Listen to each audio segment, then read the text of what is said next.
Tapi meskipun begitu, hal itu membuat Sylvia tercengang karena pukulan L itu entah kenapa nih Nat ya, terasa sangat-sangat sakit. Sakit kali, macam aku habis dipukul pakai besi besar. Hai, wassalamualaikum warahmatullahi wabarakatuh. Terima kasih sudah klik video ini. Oke, untuk menyambut hari Senin yang akan segera tiba bentar lagi, malam ini masih dalam rangkaian KHW 2 kali seminggu, aku hadir kembali untuk menemani kalian dengan kisah horor Wawa yang super duper epic.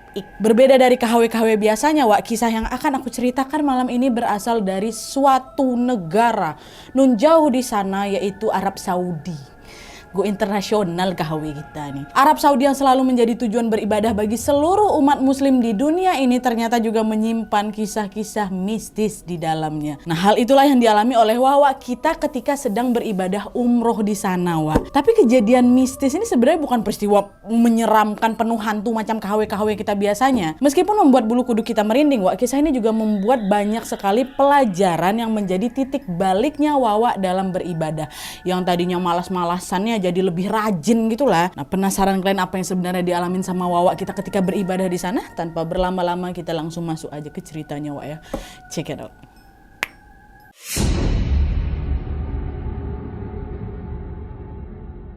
Oke, jadi kisah yang akan aku ceritakan malam ini dikirim sama Wawa kita yang bernama Sylvia dari Jakarta. Halo Sylvia. Nah, pengalaman mistis yang dialami oleh Sylvia ini terjadi pada tahun 2015 lalu ketika dia dan keluarganya sedang melaksanakan ibadah umroh, Dan kejadian ini juga melibatkan salah satu keluarga jemaah yang kebetulan juga sedang berada di sana bersama mama mereka. Jadi ada dua keluarga di cerita ini, ya. Dan sebelum aku masuk ke ceritanya, aku mau kasih tahu dulu kalau Sylvia ini sudah minta izin ke semua orang yang terlibat dalam cerita ini, dan alhamdulillahnya mereka berkenan untuk membagikan kisah ini kepada kita semua. Jadi nggak ada yang namanya disamarkan, Oke. Nah, pertama-tama cerita ini kita mulai dulu dari latar belakangnya si Sylvia ini, ya. Jadi, Sylvia ini adalah anak bungsu dari 5 bersaudara.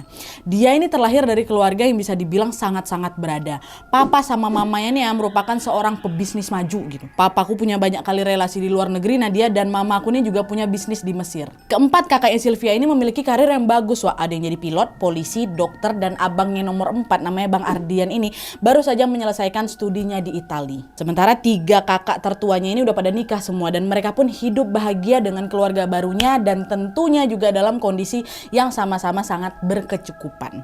Pokoknya kalau dilihat dari background keluarganya si Sylvia ini bisa dibilang keluarga perfect kali lah, Ini bukan si Sylvia mau flexing nih, ya, tapi nanti akan ada pelajaran yang bisa dipetik dari sini.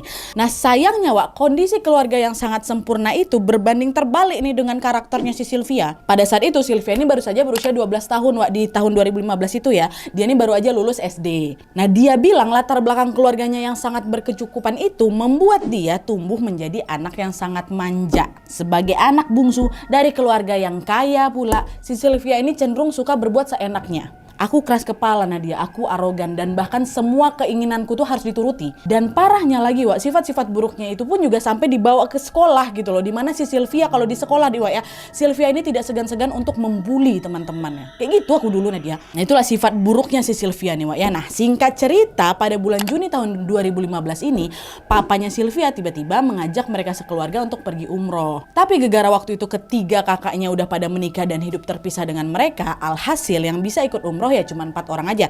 Papanya, mamanya, Bang Adrian, kakaknya yang keempat, sama si Sylvia. Awalnya Sylvia menolak mentah-mentah ajakan umroh itu, Dia sempat ngambek nih dan gak mau ikut karena waktu keberangkatan umrohnya tersebut bertepatan dengan acara perpisahan di sekolahnya. FYI, udahlah dia orang kaya, ya.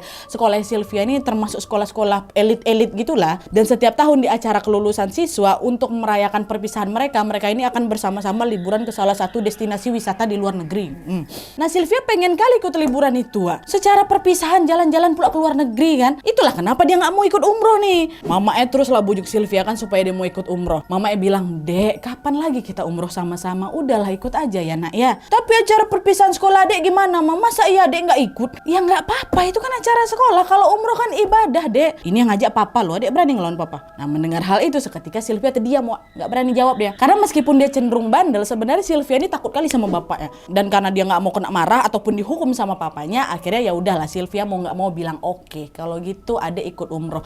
Tapi di sana kita harus nginap di hotel yang paling bagus, Maya. kata si Sylvia. Ada tuh kedua orang tuanya pun yang namanya anak bungsu, anak manja lah pula kan, sepakat untuk memenuhi keinginannya Sylvia. Diturutin aja lah, yang penting anak ini mau ikut. Dah singkat cerita, tanpa terasa sampailah hari keberangkatan mereka untuk pergi ibadah umroh, Wak. Nah meskipun papa dan mamanya ini punya banyak uang dan juga mereka cukup fasih dalam berbahasa Arab, mereka ini tetap memilih berangkat umroh dengan menggunakan jasa travel. Jadi nggak pergi berempat aja, Wak, tetap pakai jasa travel biar makin berasa gitu vibes umrohnya. Nah di hari keberangkatan itu sekitar jam 8 pagi, papa, mama, Bang Adrian dan Sylvia pun berkumpul lah itu kan di Bandara Soekarno-Hatta bersama dengan sekitar 50-an jamaah lainnya. Nah biar makin akrab nih, Wak, ketika di bandara mereka pun saling ngobrol lah dan berkenalan satu sama lain. Sampai akhirnya adalah ini salah satu ibu-ibu datang ke Sylvia, disapanya lah Sylvia. Ibu tuh bilang, wah anak pinter mau ikut mama papa ibadah umroh ya nak ya, kata si ibu ini. Mendengar ucapan ibu-ibu itu dengan muka datar dan intonasi yang ogah-ogahan, si Sylvia jawab, terpaksa Bu.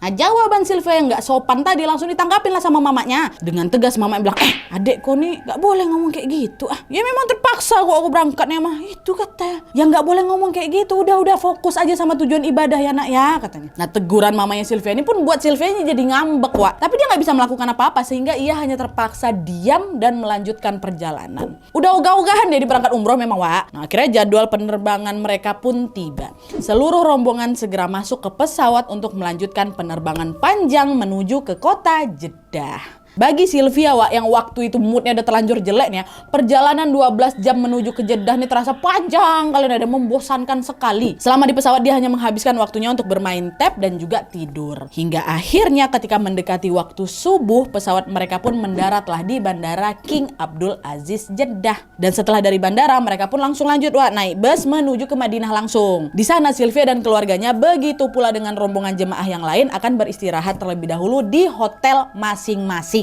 Ya, dan FYI, Wak, jemaah di rombongan travel umrohnya si Sylvia ini, mereka tuh dibebaskan untuk menginap di hotel mana aja. Jadi mereka nggak menginap di satu hotel yang sama gitu loh. Jadi 50 orang tadi tersebar, terserah hotel-hotel mana, yang penting masih dalam satu kawasan. Nah kalau untuk keluarga Sylvia, jelas lah mereka pun menempati hotel yang sesuai dengan requestnya Sylvia kemarin. Hotel yang paling bagus di Madinah, yang lokasinya juga tepat berada di depannya Masjid Nabawi. Dah tuh Sylvia dan keluarganya pun sampai di hotel itu sekitar jam 8 pagi. Dan kebetulan pada saat itu ada nih, Wak, satu keluarga jemaah yang juga menginap di hotel yang sama keluarganya Sylvia, yaitu sepasang suami istri dengan satu anak laki-laki. Inilah yang aku bilang di awal tadi, ada dua keluarga kan. Keluarga yang kedua tuh ini. Dari penampilannya Sylvia menduga sepasang suami istri itu berusia sekitar 30 tahunan. Sedangkan anak laki-lakinya berusia sekitar 7 tahun baru, Wak. Dan kebetulan juga kamar mereka di hotel itu berdekatan, Wak. Papa satu kamar sama Bang Adrian, mama satu kamar sama Sylvia, dan kamar yang berada tepat di samping kamarnya si Sylvia ini adalah kamar keluarga jemaah yang tadi, yang tiga tadi. Nah karena di sana mereka sama-sama rombongan umroh, mereka pun ya udahlah saling berkenalan nih satu sama lain. Dan ternyata dari situlah Sylvia tahu bahwa sepasang suami istri itu bernama Om Hilmi dan Tante Zeta ya. Nah di hari pertama setibanya di Madinah itu, Wak, mereka pun menghabiskan waktu dengan beristirahat dan juga makan. Sampai akhirnya tanpa terasa kumandang azan zuhur pun terdengar. Sylvia dan keluarganya bergegas keluar dari hotel itu untuk sholat di Masjid Nabawi. Nah pas mereka baru aja membuka pintu kamar, mereka berpapasan nih, Wak, sama Om Hilmi dan Tante Zeta tadi. Mereka pun baru keluar juga dari kamar mereka. Dengan ramah Mama Sylvia pun menyapa, Mbak Zeta, Mas Hilmi mau sholat juga? Oh iya Tante, ini baru mau turun, kata Mbak Zeta. Oh pas kali nih kami juga mau sholat, ya udah yuk bareng-bareng yuk kita ke bawah gitu kan. Nah dia tuh akhirnya mereka pun bersama-sama turun ke lobi hotel menggunakan lift. Nah pada saat itu lagi-lagi si Sylvia masih malas-malasan, Wak. Dia macam aduh pergi sholat keluar pula gitu ha. Karena dia masih kesal ibadah umroh ini menggagalkan rencana liburan sekolah aku, Nat. Alhasil karena Sylvia ini betul-betul bad mood, dia pun memilih untuk waktu masuk dalam lift dia berdirilah memojok. Jadi ke rombongan mereka di depan, dia pojok tuh di belakang sendiri. Dan tepat ketika itulah anak laki-lakinya Tante Zeta sama Om Hilmi ini datang ngampirin si Sylvia dengan mata yang berbinar-binar dan suaranya yang sangat lucu. Anak itu menyapa, halo kak, kakak namanya siapa? Nah mendengar sapaan itu Sylvia malas sekali udah ngejawab ya kan. Karena dia ini memang juga tipikal orang yang gak suka berinteraksi sama orang baru tuh loh, Wak. Dengan judes si Sylvia jawab, Sylvia gitu. Dijawab ala kadarnya aja sama Sylvia kan, Wak. Nah tapi, Wak, meskipun sapaan tadi ditanggapi judes sama Sylvia, anak itu tetap berbicara dengan nada ceria, Wak. Dia bilang, halo Kak Sylvia, aku El, katanya. Sylvia pun cuma dijawabnya dengan tersenyum tipis. Ya. gitu. Dan gak lama setelah obrolan singkat dengan L itu berakhir, Wak, tiba-tiba Tante Zeta, mamanya L, yang memang berdiri pas di sampingnya Sylvia, langsung mendadak merangkul pundak si Sylvia. Dirangkul gini kan. Nah, dengan ramah dan tersenyum manis, Tante Zeta berkata, "Sylvia cantik kok, Nak." Dengar ucapan itu kan sebenarnya Sylvia bingung. Kenapa Tante Zeta nih tiba-tiba muji aku cantik nih? Pesan aku gak ada ngapa-ngapain. Kenapa? Tapi meskipun keheranan, Sylvia nggak mau ambil pusing. Dia hanya menanggapi ucapan Tante Zeta dengan tersenyum tipis lagi. Dah tuh nggak lama kemudian mereka pun akhirnya tibalah kan di lobi hotel. Tanpa membuang waktu lagi, mereka pun langsung menuju ke Masjid Nabawi yang memang dekat dari hotel tersebut. Saat itu cuaca di siang hari itu sedang terik-teriknya, Wak. Payung-payung besar yang berada di serambi Masjid Nabawi pun dibuka nih untuk membuat suasana menjadi lebih teduh. Payung-payung yang terbuka itu, Wak, menciptakan pemandangan yang sangat-sangat indah pastinya.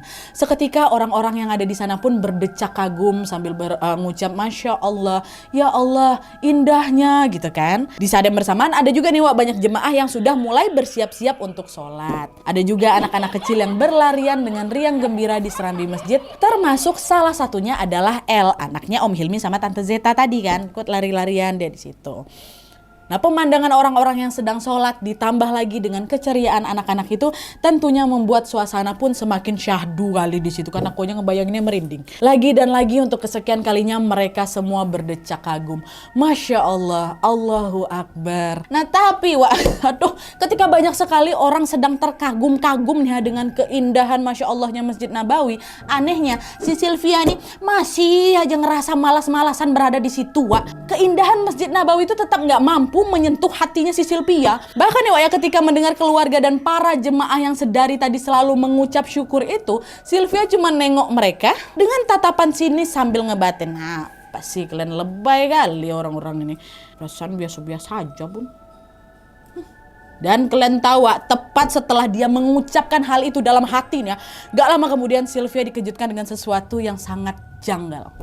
Kalian tahu, seolah mengetahui isi hatinya si Sylvia, anaknya Om Hilmi dan Tante Zeta yang tadinya sedang berlari-larian riang si L tuh tiba-tiba datang hampirin si Sylvia, dan dengan cepat si L ini langsung menepuk pundaknya Sylvia sambil berkata, "Gak boleh ngomong gitu, Kak," katanya. Nah, tepukan tangan si L di pundaknya si Sylvia ini sebenarnya nggak terlalu kencang, Nadia, bahkan nggak sampai menimbulkan bunyi loh. Tapi meskipun begitu, hal itu membuat Sylvia tercengang karena pukulan L itu entah kenapa nih, Nat, ya, terasa sangat-sangat sakit. Sakit kali, macam aku habis dipukul pakai besi besar. Karena kesakitan, refleksi Sylvia teriak kan, "Aduh," katanya. Nah, mendengar Sylvia yang teriak kesakitan pun, Papa langsung berlari lah hampir di Sylvia. Dengan panik Papa nanya, "Kenapa kok sayang? Kok tiba-tiba teriak? Ada apa?" Nah, Sylvia yang sejak awal udah bad mood kalian makin jengkel lah dia, Wak, karena pukulan si L itu juga terasa sakit. Rasanya macam mau kuaduin, Nat, perbuatan si L ini sama orang tuaku sama orang tuanya si L juga. Tapi nih, Wak, ya, belum sempat si Sylvia ini bercerita tentang kejadian itu, tiba-tiba aja si Sylvia ini mikir, tapi kan L ini masih anak kecil. Kalau aku ngadu nanti dia dimarahin pula sama mama bapaknya. Udahlah, nggak usah aku bilang lah, masih kecil kok dia, kasihan. Dalam hati si Sylvia. Nah, karena Sylvia tiba-tiba merasa kasihan sama si L, Wak, akhirnya dia pun bohong lah sama papanya. "Oh, enggak kok, Pak, Ade lapar. Nanti habis sholat kita makan langsung, Pak, ya." Kata siapa itu? Kata siapa? Kata si Sylvia. "Oh iya, Nak, ya. Sabar ya, Nak, ya, kita sholat dulu." Ada tuh, singkat cerita, sholat zuhur pun selesai. Dan setelahnya mereka pun bergegas untuk berziarah ke makam Rasulullah SAW. Nah, sepanjang hari itu diisi dengan rangkaian kegiatan ibadah. Barulah pada malam harinya setelah sholat Isya, mereka kembali lagi ke hotel untuk beristirahat. Dan sebelum tidur, Sylvia sama keluarganya menyempatkan diri untuk makan di restoran terlebih dahulu. Dan kebetulan pada saat itu mereka makan bersama-sama dalam satu meja dengan Om Hilmi, Tante Zeta, dan juga L. Nah, sembari menyantap hidangan makan malam, sesekali ya mereka juga saling ngobrol lah, ya kan. Sampai akhirnya Bang Adrian, abangnya si Sylvia bilang, "Wah, keluarganya Om Hilmi sama Tante Zeta ini kalau dilihat-lihat adem kali ya. Selalu harmonis sepanjang hari dari tadi saya perhatiin. Doain semoga nanti Adrian bisa balik lagi ke sini bareng istri ya, Om, Tante," kata Bang Ardian kan. Nah, mendengar ucapan dari Bang Ardian dengan senyum ramah, mereka berdua pun menjawab, "Amin, amin ya Mas Adrian. Insya Allah niat baik ini selalu diberi jalan berjalan. Semoga suatu saat nanti Mas Ardian bisa kembali lagi ke Tanah Suci dengan keluarga barunya ya. Semoga kita bisa selalu saling mendoakan. Kebetulan juga kami datang ke sini karena ada tujuan khusus Mas, kata si Om Hilmi. Oh iya, kalau boleh tahu tujuan khusus apa Om? Tanya si abang ini kan. Om Hilmi jawab lagi, selain untuk beribadah, kami datang ke sini juga untuk berdoa. Semoga kami segera diberi momongan lagi, kata Om Hilmi. Nah, tepat setelah Om Hilmi mengatakan hal itu, El yang kebetulan lagi duduk di sampingnya si Sylvia tiba-tiba nyaut, amin, semoga cepat ada dedek bayi lagi, kata si El. Ya Allah lucu kali. Mendengar ucapan El dengan nada ngejek ini, Sylvia bilang, pengen punya adik ya kamu. Kasian, kesepian ya nggak punya temen, kata si Sylvia. Bukannya kesal digituin sama si Sylvia, biasa kan anak-anak digituin nangis dia kan, marah dia kan. Enggak, wah nggak kesal si El ini. El yang ada malah terus-terusan menatap Om Hilmi dan Tante Zeta, mama papanya ini sambil berkata, aku sayang kali lah sama ayah dan bundaku ini kak, sayang kali aku, katanya gitu. Nah, mendengar ucapan El barusan, Sylvia yang biasanya selalu judes ini mendadak langsung terunyuh aku Nadia. Meski usia El baru 7 tahun ya, entah kenapa si Sylvia ini merasa kalau El ini memiliki sifat yang jauh lebih dewasa dari anak-anak seusianya. Bahkan juga mungkin lebih dewasa dari aku tuh pada saat itu ya maksudnya. Dan seketika disitulah si Sylvia pun menjadi merasa malu sendiri Wak. Disitulah aku sadar selama ini aku selalu dimanja dan juga aku selalu arogan. Sangat berbeda kali dengan El yang lembut dan juga penyayang sama mama bapaknya. Di situ aku pun mikir, wah didikannya Om Hilmi sama Tante Zeta ini bagus sekali nih, sampai-sampai El bisa tumbuh jadi anak yang bisa baik seperti ini gitu. Nah dah tuh kan, wah singkat cerita, keesokan harinya mereka pun kembali melanjutkan rangkaian kegiatan umroh.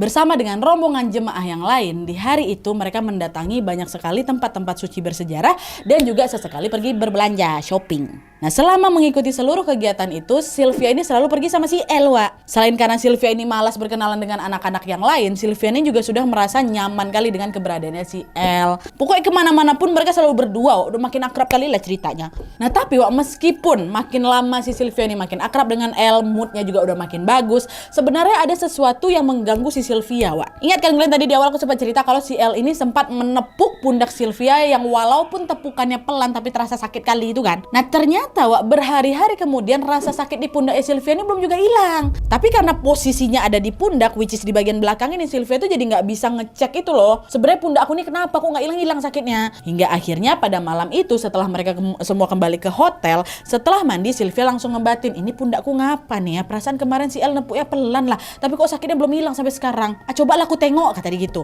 Barulah si Sylvia ini melihat kondisi pundaknya melalui cermin secara langsung, baru itu dia ngecek. Nah pas Sylvia akhirnya berhasil melihat pundaknya melalui pantulan cermin itu, disitulah Sylvia langsung kaget sekaget-kagetnya Wak. Karena dia baru tahu kalau ternyata bekas tepukan tangan El yang kecil tadi di pundaknya tuh menyisakan luka yang sangat-sangat besar.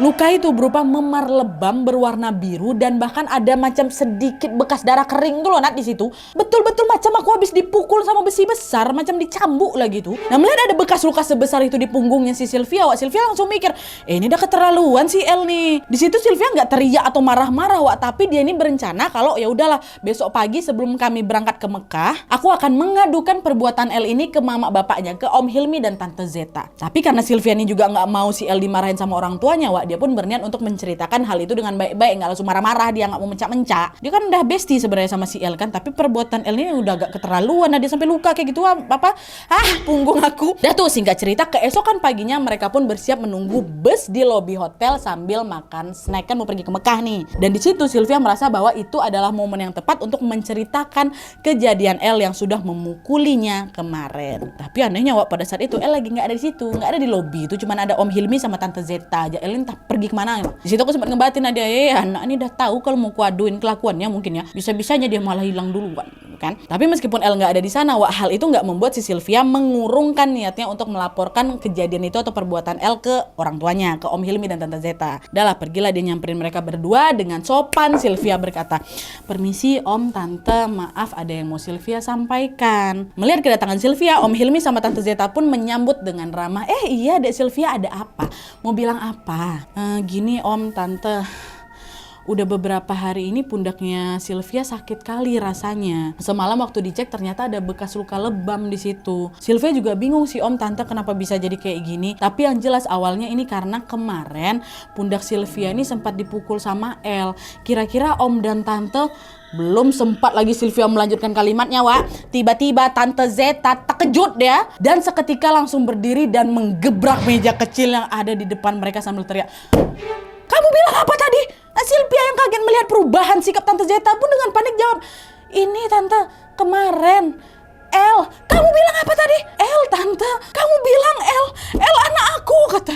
Aduh merinding aku. Di saat yang bersamaan Mama, Papa, Bang Adrian pun ternyata mendengar teriakan Tante Zeta tuh kan, Wak. Kan lagi di lobi itu. Tante Zeta teriak kayak gitu depan anaknya. Ngapa anakku diteriakin Tante Zeta nih? Mereka pun langsunglah berjalan ke sana juga untuk mencari tahu apa yang sebenarnya terjadi, Wak. Pada saat itu Sylvia masih terdiam, dia shock, dia ketakutan dibentak kayak gitu sama Tante Zeta. Kan orang dia ngomong baik-baik kok. Dengan suara bergetar Sylvia ngomong lagi sama Tante Zeta, "Iya Tante, El, anak Om sama Tante itu." Mendengar ucapan Sylvia, aduh refleks Tante Zeta menangis sesenggukan, Wak. Sambil bercucuran air mata, Tante Zeta memegangi kedua tangan Sylvia. "Ya Allah, astagfirullah deh, ya Allah," kata. "Ada apa Tante, kenapa nih, kenapa Tante nangis?" Gak lama kemudian tepat di momen itu Tante Zeta mengatakan apa, Wak? "Dek Sylvia, anak yang kamu maksud itu El, anaknya Tante dan Om. Dia adalah anak yang belum sempat saya lahirkan."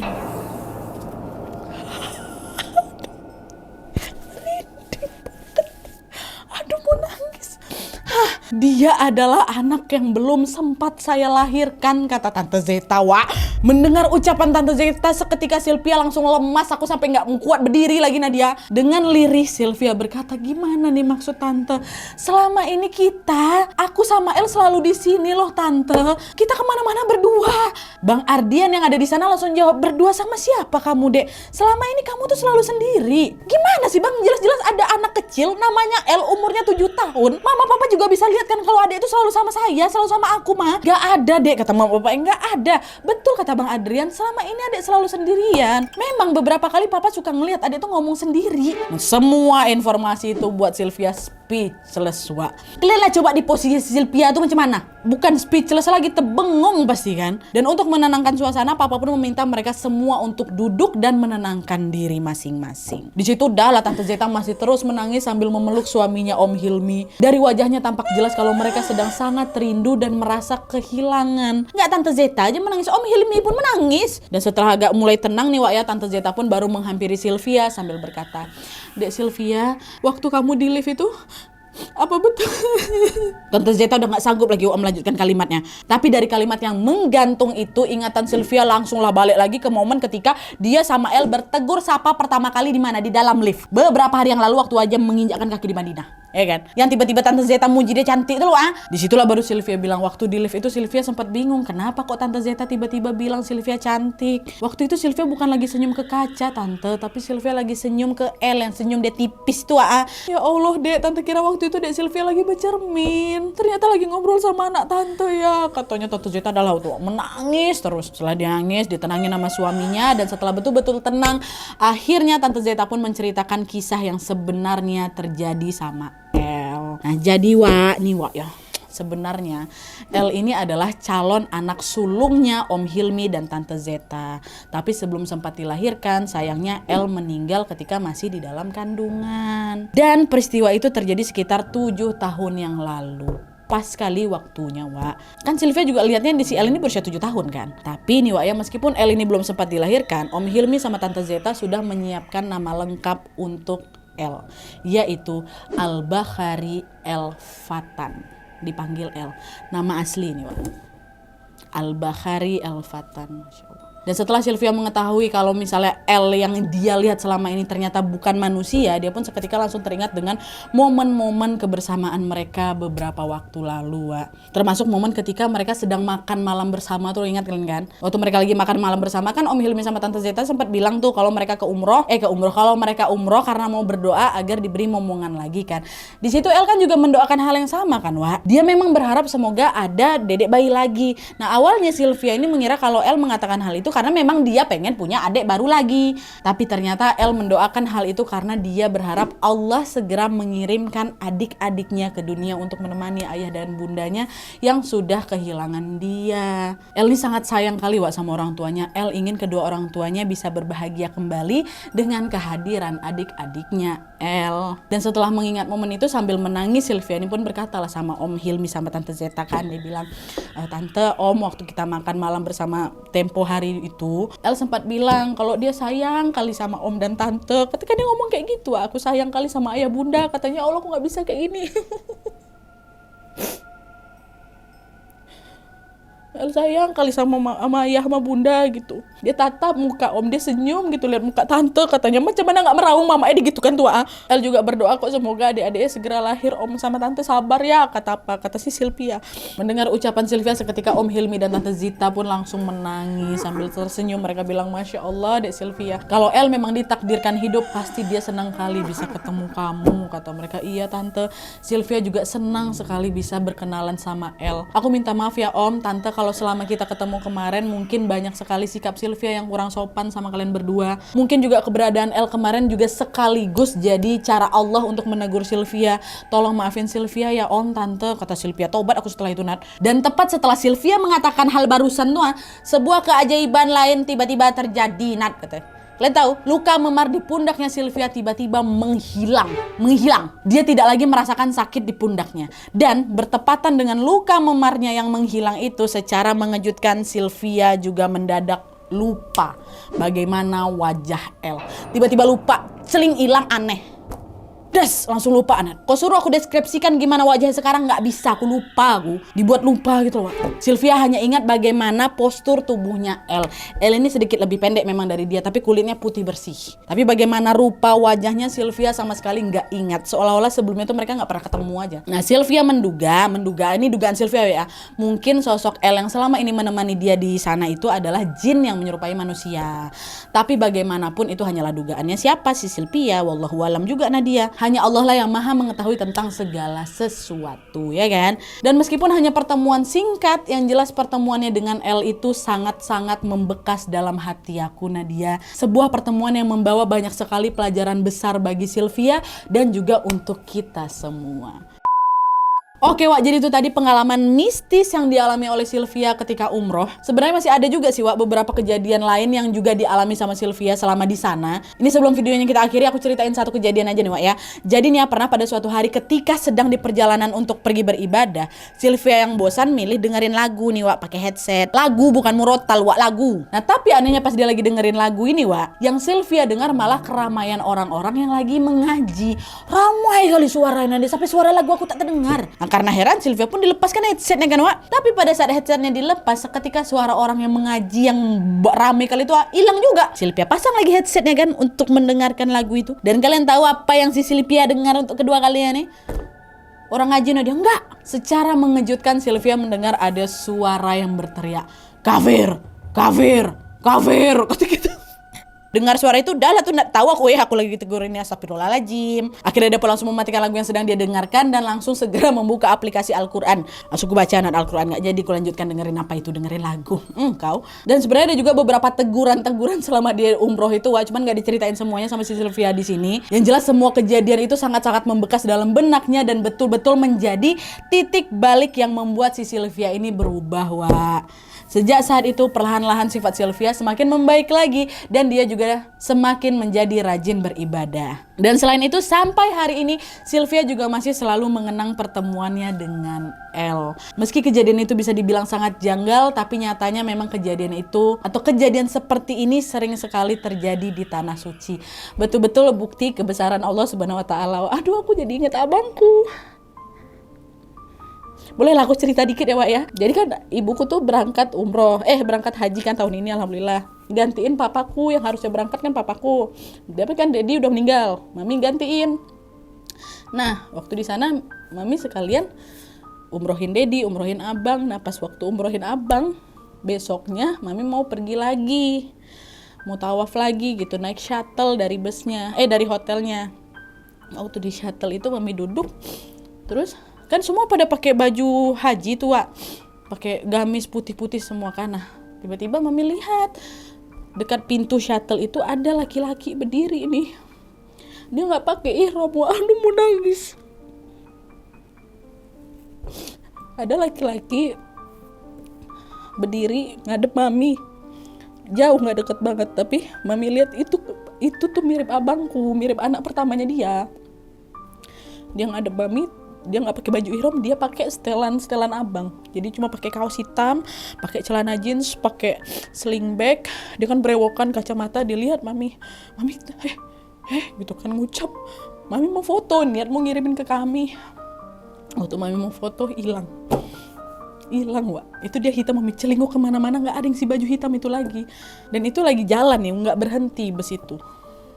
Wallahu alam bisawab. Katanya sih kadang dipertemukan gitu loh dengan orang-orang yang sudah mendahului. Ya nggak tahu itu kebetulan apa enggak nih, Wak ya. Cuman itu cukup membekas untuk Mami yang ada di sana. Doain Mami sehat, Wak ya. Dan juga jangan lupa untuk kita sejenak mengirimkan doa untuk El. Semoga El mendapatkan tempat terbaik di sisi Allah Subhanahu wa taala. Kita doakan juga semoga keinginan Om Hilmi dan Tante Zeta dapat terwujud. Begitu pula dengan doa-doa yang selalu dipanjatkan oleh Sylvia dan juga keluarganya. Dan selain itu semoga kita dipanjangkan umurnya supaya apa? Supaya bisa merasakan nikmatnya beribadah langsung di tanah suci, Wak ya. Amin ya robbal alamin. Oke, Wak, jadi sekian dulu videonya. Terima kasih banyak yang sudah menonton. Kalau kalian suka video ini, klik like-nya. Jangan lupa komen di bawah untuk ide dan saran-saran untuk video selanjutnya. Jangan lupa nyalain notifikasinya supaya kalian tahu kalau aku upload video baru. And as always, jangan lupa untuk klik tombol subscribe supaya kalian sama-sama tahu informasi menarik dan menegangkan dari channel aku. See you next video, Wak. Bye.